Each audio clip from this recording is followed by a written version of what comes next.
I've finally streamlined my process for recording YouTube videos, and it's entirely thanks to the ATEM Mini Extreme ISO. This video is a detailed look behind the scenes at my process for recording YouTube videos for this channel, and this has saved me I don't even know how many hours so far this year.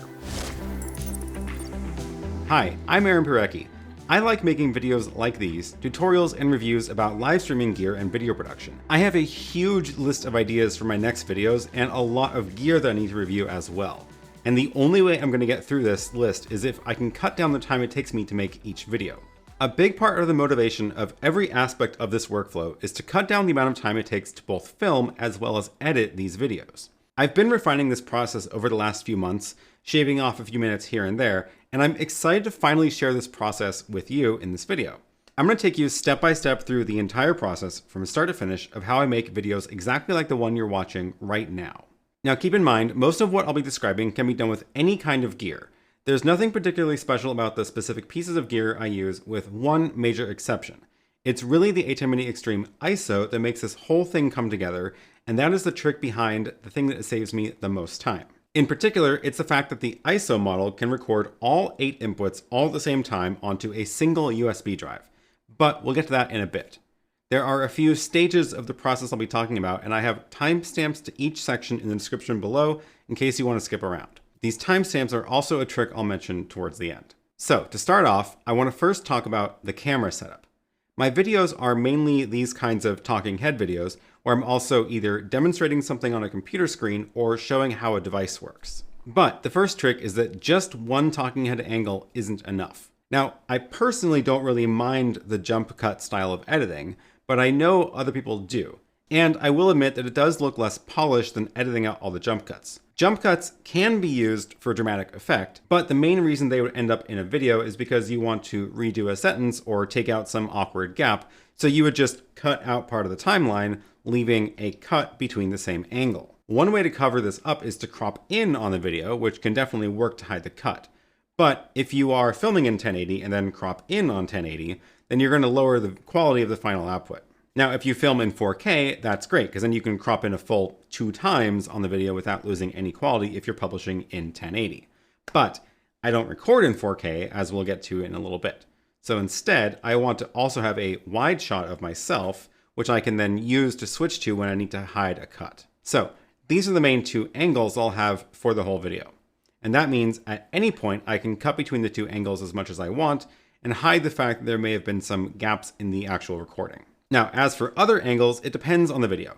I will sometimes set up 2 or 3 more cameras. For example, I like having an overhead view so I can show stuff from the top down. I also like having a side view of the desk here, which lets me show whatever thing I might be demonstrating on the table, or I can hold up smaller things up to the camera as well and zoom in on it that way.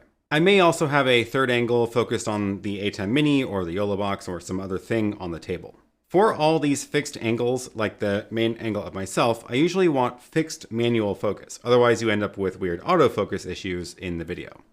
But for the top-down view and the side view, I do want good autofocus, because then I can do things like hold this up during the video recording or over to the side here, and it will very quickly autofocus. So for those, I will usually use my Sony cameras because those do have really good autofocus.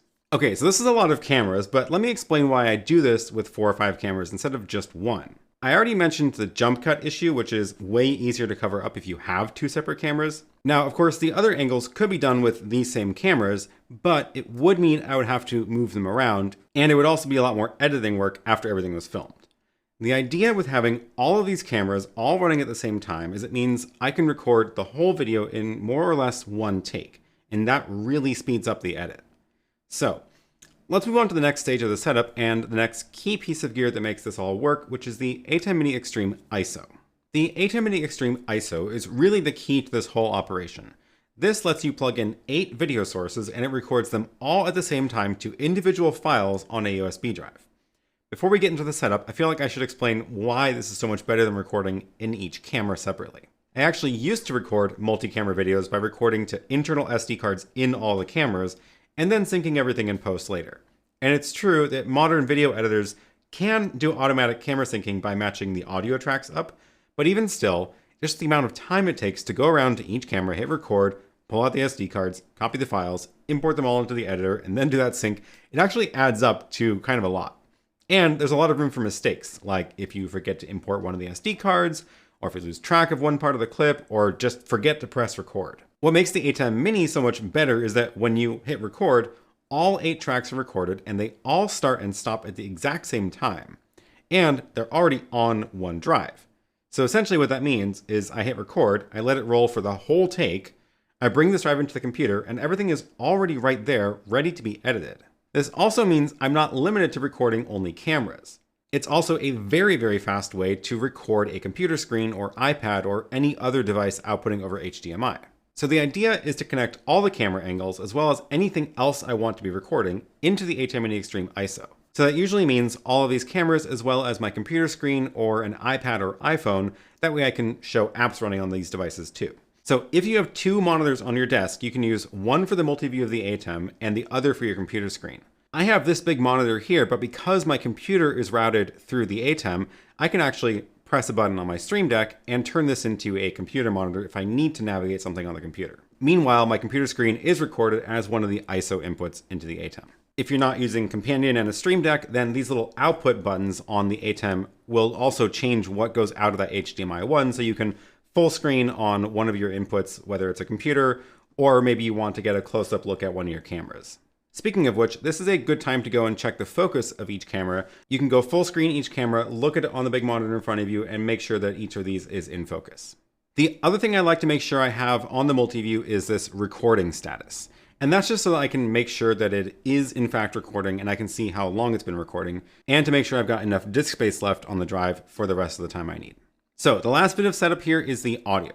Really, you just need to make sure that your main microphone is running into the ATEM somewhere. Because this is the ISO model, all the audio is recorded from each input into separate files. Now, whatever your program audio is will be recorded onto all the video tracks, so it's usually a good idea to make sure that the program audio is your good audio. So that could mean you have one microphone running into one of the cameras and then you enable that camera's audio source, or you could run a microphone into an external mixer and run it into one of the 1/8 inch audio inputs. That's what I'm doing here. You can see my mic 1 is the only active audio in this mix right now. So once this is all set up, I'm ready to record. This is also the point where I like to have all the stuff ready to go all the time. And I actually usually leave everything set up like this, except for maybe 1 or 2 cameras. I leave most of the cameras where they are, and that way when I'm ready to record, I don't have to go through this whole setup process before each video. I like to be able to just jump in here into the studio, hit record without spending an hour setting up beforehand. But before I record, there is one more thing I will do. I've actually found that the editing process goes a lot faster if I make fewer mistakes when recording. To make fewer mistakes, it helps if I'm working off of a very detailed script. Sometimes that means writing out literally word for word what I'm going to say and putting that on a teleprompter. Sometimes it'll be a bullet point outline of something I want to show about in a device or in some app, but in either case, the main goal is to have the whole video planned out ahead of time. That way, by the time I'm ready to edit, all I'm really doing is cutting out the mistakes and the gaps in the recording. Otherwise, if I have to go search through my hard drive for clips and rearrange things, it just takes way too long. And that's why this script or outline helps so much. Now, I do realize that reading from a teleprompter and making it look natural is not easy for everybody, but part of that's actually the source material. I write my scripts in a very casual tone, imagining myself reading it out loud as I'm writing it. That means when it's written down, it looks like really bad writing since spoken language doesn't follow all the strict rules of written language. Things like starting sentences mid-phrase or partial sentences. These don't sound bad when you hear them out loud, but they look wrong when they're written down. So get over trying to use perfect grammar when writing your scripts, and your teleprompter reading will already sound more natural. The other thing that makes reading from a teleprompter look more natural is avoiding scanning your eyes back and forth. Ideally, you want to be looking at a fixed point in the center of the screen the whole time. So when you're adjusting your teleprompter, make sure that you're using a big enough font that you can see the whole line without moving your eyes back and forth like this. That makes it so you can look at the same spot and see the whole line at once without scanning back and forth. And that really helps avoid making it look like you're reading off the teleprompter. Okay, so at this point, I've got the script written and I'm ready to finally record the video. So if I'm working off of an outline, I'll usually just open up the outline in Google Docs on my computer or whatever and mirror that screen into the teleprompter. If I'm going to be reading a full script, then I do want to use an actual teleprompter app that will scroll the text for me. I like the iPad app called Teleprompter by Joe Allen Pro, I usually write my scripts in Google Docs and then just copy and paste from the computer into the iPad. You have a few options for how to get this into the teleprompter itself. This iPad app can do the text flip itself if you want to actually stick this in the teleprompter. But you can also connect an external display with an HDMI cable, or like in my case, AirPlay to an Apple TV. If you do have your iPad sitting in the teleprompter, then you can actually use a separate iOS device to control it as a remote control. But if you're using AirPlay, then you can actually interact with the teleprompter app on the iPad and then just see the output on the screen up there. And that's what I've been doing lately. I have an Apple TV as part of the studio setup, so I use AirPlay to connect to the iPad, mirroring its screen to that Apple TV, and that shows up as a second display of the iPad. And then I'll have this on the desk next to me, and it wirelessly shares the screen to the Apple TV, which is then routed into that monitor. That monitor is the Lilliput A11, which actually has that screen flip feature built in. And that makes it really good for using with an Apple TV or a computer where your source may not be able to actually flip the screen itself. That teleprompter itself is the Glide Gear TMP100, which fits that monitor pretty nicely in the bottom there. Okay, finally ready to record. Again, the goal here is to make the actual recording go quickly and record it in a way that's easy to edit later. So again, with the ATEM Mini Extreme ISO, it'll record all the camera angles at the same time. And this is where I'm taking full advantage of the ISO model. I actually don't record these videos like they were live. What I mean by that is I don't switch angles on the ATEM while recording the way I would in a live stream. I also actually leave really large gaps if I'm recording and I need to pause to like go grab something off the shelf rather than try to pretend it's actually live. So I'm ready to start recording. Right when I start, I'll do a clap that's visible on all the camera angles, and that way I can actually sync these up better later. I'll talk more about that in the editing section. When I start recording, the goal here is to read through the whole script in order. If I make a mistake with one of the lines, I will pause, back up, and just do it again. The goal with recording this way is to make it so that when I'm editing, all I'm doing is cutting out chunks of the video rather than assembling it from a bunch of small clips. While I'm recording, I'm paying close attention to what I sound like as I'm reading the script. If I notice my inflection was off because I didn't remember how the sentence was going to end, if I notice my inflection was off because I didn't remember how the sentence was going to end, I will just stop talking and go back and record that bit again. Now, of course, sometimes things don't go entirely according to plan, and I realize that after I'm done, I need another sentence or two inserted into the script. In those cases, I'll just stop recording entirely, start a new file for each segment I want to add. And at the beginning of recording that segment, I will say out loud a description of where I should insert that segment.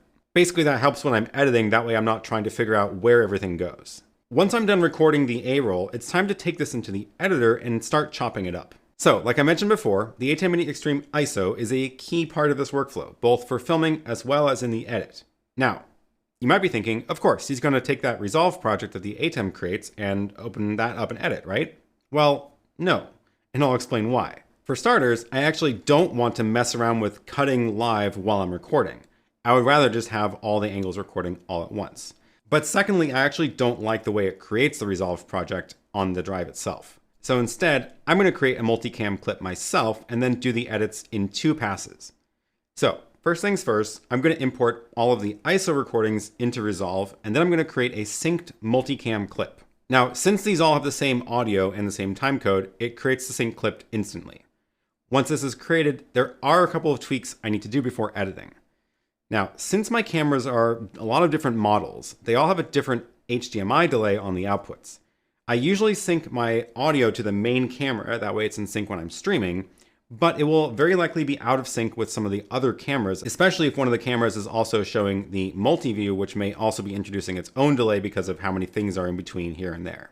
So before I start editing, I will actually go edit that multicam clip and then shift each video track a few frames to make sure that that clap is lined up across all of the angles. Now, in the editor, this is also a good time to go name all the angles, that way they're easier to find once I'm editing. I'm also going to go ahead and remove the audio from all but one of the tracks, or even just make a new audio track just for the audio. This is also a good time to make any color adjustments to the individual camera angles if you want to. Doing it here in the multicam clip means you can go back and change it later even after you've chopped everything up, and any changes you make to the original will also affect all the times you've used it in the timeline. Now that I've prepared all the videos, I'm ready to actually start editing. I do a few passes of editing, but the goal of the first edit is to get the dialogue and the timing right. For now, I'm not really worried about what it actually looks like, only what it sounds like. So I'm going to set the multicam clip on the timeline to the main camera and the main audio, and then go through the whole thing, chop out the retakes, chop out the gaps, and as I'm doing this, I'm also going to add chapter markers to the timeline for the different segments of the video. This part usually goes pretty quick because, again, really all I'm doing is taking out bits of the timeline. The whole thing is mostly in order, so all I'm doing is I'm going to go and find where I've done the same line like 3 or 4 times, and then take out all but the last take of it. Again, this is possible because of the way I record, where essentially it just means that as I'm recording, I make sure that the last time I say a line is the good take. So as I'm editing, if I hear myself repeat a line, I will just skip ahead to the last time I say that and remove the rest. I'm also paying close attention to how the dialogue sounds, and I do the fine, detailed edits for timing, making sure there's no weird gaps of silence or other problems with the audio. Once this first pass is done, I might do a second pass if there are particular other angles recorded that I know I want to show. So for example, if I have a side camera that's looking at the ATEM or something, then I'll do the cuts to show this close-up because I know I want to show those in the video. But I'm not worried about jump cuts yet. I'm gonna leave the jump cuts in and I'm gonna deal with those later. So once I have this first edit done, it's time to go film B-roll. So of course the goal with B-roll shots is to both show close-ups of products that I couldn't get while filming the live A-roll, but also to cover up any jump cuts in the A-roll. I usually actually film the B-roll on a whole different day than the first recording. That way I've actually had a chance to do the first pass edit. Before I get to filming the B-roll, I'm actually gonna go watch through the whole video that I've just edited, and I'm gonna go make a list of shots that I need. I'm gonna make this list in order of where the shots will appear in the timeline. And in that list, I'll make a quick note of roughly the timestamp it will go into the timeline at. So once I have this whole list written out, now I'm ready to actually go film the B-roll. So I take this list with me, I go back to the studio, and I set up whatever I need for the B-roll shoot. That's usually not going to be using the same camera setup I have here. It'll probably be a handheld camera and stuff on the table that I'm showing. So again, the goal with filming the B-roll is to do it in a way that is very easy to edit later without spending a lot of time trying to organize clips. And that's the reason the list of shots is in timeline order. That way the files that I record on the SD card are easy to find. And I do usually film the B-roll on a separate camera on the internal SD card of that camera, not using this multicam setup. Usually I use just one camera, sometimes two, but it's definitely easier if all the clips are just on one camera's SD card. I also like to make sure I'm recording super short individual clips that match the list of shots in my notes. And that way they're easier to find later. I don't want to have a 30-minute long video where I'm pulling bits and pieces out of it. I would much rather have 30 5 to 10 second shots where I'm just trimming the ends off those shots and inserting them to the timeline. So I'm gonna go shoot all this B-roll and check them off the list as I go. Once I've got through the list, it's time to go back into the editor. So now I'm gonna make a new bin in the Resolve project and dump all my B-roll clips into there. First, I'm gonna copy everything from the camera's SD card onto the drive that all the A-roll was shot on, and then import those into Resolve. And again, they're gonna be all in order of the shot list once I drag them in because they're all in order in the camera. And now it's time to go move them into the timeline. I'm gonna take that list of B-roll shots, find the timestamp on the timeline, find the matching shot in the bin, find the start and the end, and drag it into the timeline. And do that for all the shots. So once all the clips for the close-ups and all those kind of things are done, it's time to do the final edit to remove any remaining jump cuts. So at this point, I'm gonna scroll through the timeline. I'm not gonna play it in real time. I'm gonna scroll through the timeline and I'm gonna look for any instances where there's a cut that isn't covered up by B-roll. I'm then gonna either add more B-roll on top of that cut or switch one side of the cut to the wide angle. The goal here is to remove all the remaining jump cuts. So once this is done, the main edit is complete and it's time for now text overlays and the title and music. I actually have a video clip of my title sequence that I drag into the beginning and end of the video, and then I'll go look for a song on Artlist for the beginning and the end of the video. Lately, I've been adding music to only the beginning of the video rather than under the whole thing. So I'll have it during the intro bit and then through the title graphics and then through the next 10 or 15 seconds, really up until I start getting to the actual main content. And then I'll fade it out gradually. I'll also bring the music back up towards the end as I'm starting to wrap up the video. If you're curious about why I use Artlist, I've talked about it a few times on some past live streams when I was dealing with some incorrect copyright claims, and they've always been very good about fighting those for me. I'll link to those videos in the description if you're curious. Now it's time to export the video and move on to the last step, publishing. This is honestly the most frustrating part, because by now I've got the whole video finished and I'm so excited to share it, but before I can do that, there's a whole bunch more busy work to be done. So first I need to export the main video that's going to be uploaded to YouTube. And there are two ways to do this in Resolve. You can actually connect your YouTube account to Resolve and then have Resolve render and upload the video directly to YouTube. One of the nice things is if you've added chapter markers to your timeline, it can then actually go add those chapters to the video description when it uploads it. Now, if you don't like the idea of uploading directly from Resolve, you can of course export it manually first and upload it yourself. In that case, to get the chapter markers out of Resolve, you can actually go to the timeline, right-click, choose Timelines, Export, and then choose this Timeline Markers to EDL. This will give you a file that has the timestamp data, but you need to convert it still to something for YouTube. I actually built a little tool that converts this file for me to plain timestamps for the YouTube description. I'll link to that down below. Basically, you upload the file, it converts it to normal-looking timestamps that you can copy and paste into the YouTube description. So once that's ready for YouTube, I'm ready to carry on with the captions, but before I leave Resolve, there's one more export. I like to actually keep a version of the video that doesn't include the music track. And that's just in case I want to later use clips from this in another video, or if there's some licensing issue with the music I happen to use. That way I can always go back and add different music later. So I'm going to go mute the music track and then do another export and label this one no music. That just stays on my hard drive in case I need to use it later.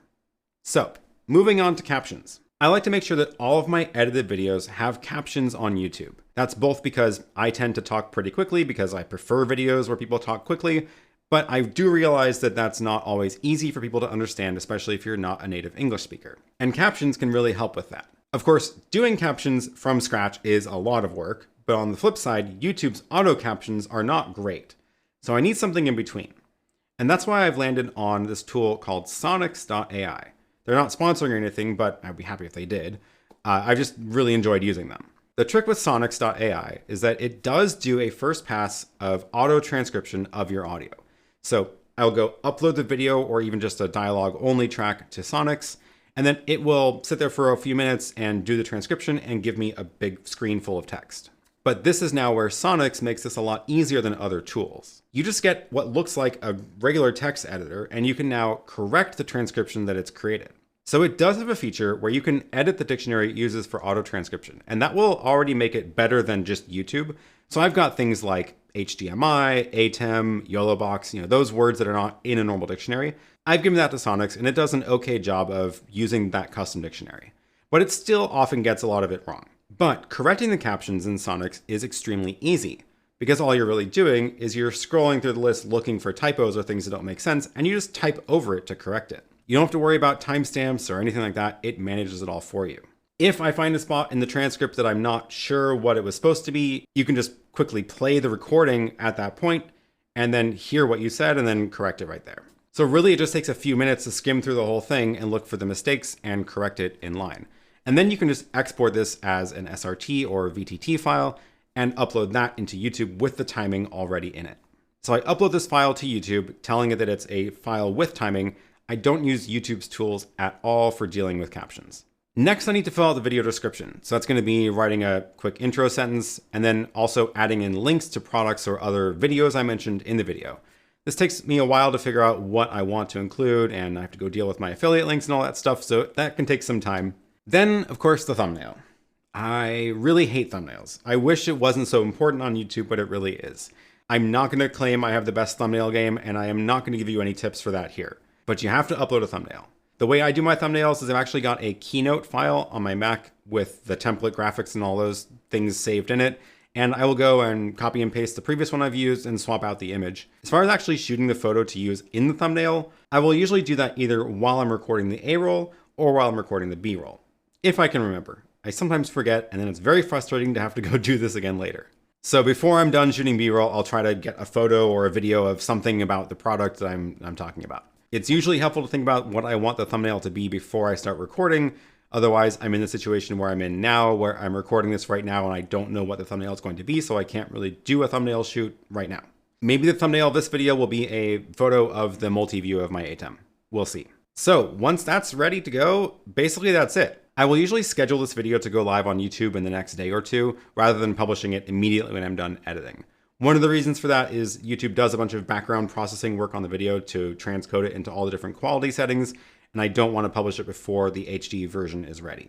So at this point, I can sit back and look forward to that video going live at usually 6 a.m. my time and then watching the comments come in. So that was a lot. That's a lot to keep track of. And for me, I've usually ended up forgetting one of those steps at some point when recording videos, and it usually comes back and bites me later. So what I actually did is I made a complete checklist for myself that I use for filming these videos. And I've turned that into a planner that you can actually buy if you want to follow the same process. This is my YouTube channel organizer, which has both monthly pages for keeping track of when you've published videos or done live streams, as well as individual pages for actually planning out your videos. This is where you can list out the video topic, come up with title ideas, write down a few main key points you want to hit in the video. But where this is really useful is actually a checklist of all the steps I just described in this video. This is how you can make sure you've actually done all the steps. Things like making sure there's enough free disk space on your drive you're recording to, checking the focus of all your cameras, checking your audio levels. And importantly, once you're getting to editing, doing the main A-roll, switching your camera angles, adding the B-roll clips, remove the remaining jump cuts, add the chapter markers, add the intro, outro, add the music. This has already saved me a lot of time just having it in a checklist form. That way I make sure I'm actually doing all the steps. And I actually like to keep track of how long each step took, whether that's script writing, filming, editing, and thanks to the process of editing from the ISO recordings, that really has sped up my edit time a lot. And I'm actually now getting down to the edit taking only a little bit longer than filming, like in this YOLObox chroma key video, 2 hours editing, hour 45 filming. If you're interested in using this planner yourself, you can find it on my online shop, shop.aaronpk.tv. It comes with undated monthly pages, as well as 52 spreads for your videos. So I hope this video has been helpful. If you have any questions about my workflow that I didn't get to in this video, feel free to leave a comment down below, or join me on an upcoming Sunday during one of my weekly live streams. I go live every Sunday, 10 a.m. Pacific, and we chat about live streaming, ATEMs, YOLOboxes, whatever you want. It's always a good time. All right, thanks so much for watching, and I will see you in the next one.